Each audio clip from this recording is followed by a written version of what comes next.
आणि मैदानाचं वैशिष्ट्य बघा, दादांच्या वाढदिवसाचं औचित्य साधून हे मैदान या ठिकाणी आयोजित केलं. गाड्या सुटल्या सेमी फायनल या मैदानातील 8 सुटला.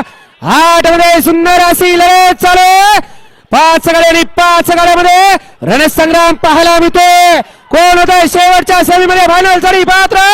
अतिशय सुंदर बक्याडोंचा आणि सर्जाचा निर्विवाद वर्चस्व.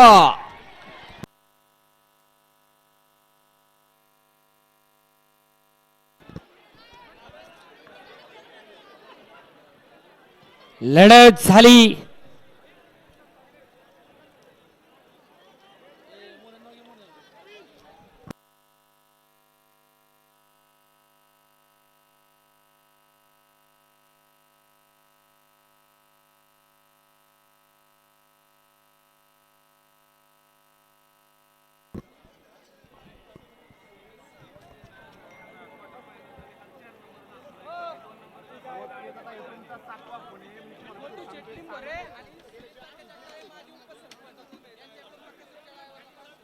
Go to shake.